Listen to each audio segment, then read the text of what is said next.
शेतकऱ्यांची अवस्था किती दयनीय झाली आहे याचं उदाहरण देणारी ही बातमी।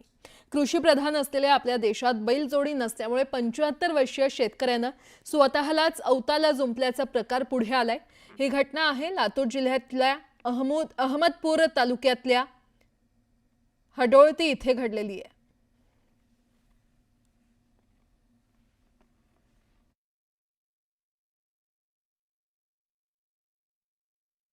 नाव गाव आणि मुलं किती आहे ते सगळं सांगा। नाव मुक्ताबाई अंबादास पवार, गाव हाडोळती, शेत 5 एकर आणि मुलगी 1, मुलगा 1 मला। मुलीचं लग्न झाले, मुलगा 1 हा पुण्याला काय बी काम करते, सून लेकरं माझ्यापाशी राहतात, सून लेकरं आणि आम्ही का असं काय काय करून खाता।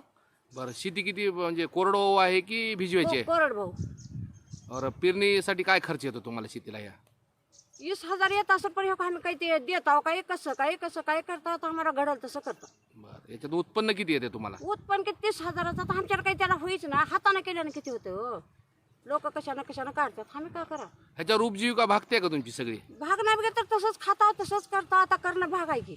हा, एवढं बेजार होण्यापेक्षा तुम्ही ट्रॅक्टरनं किंवा बैलानं का पेरणी करत नाही? आणि पैसे तेवढे कुठले देवा? का ट्रॅक्टरनं करायची पेरणी?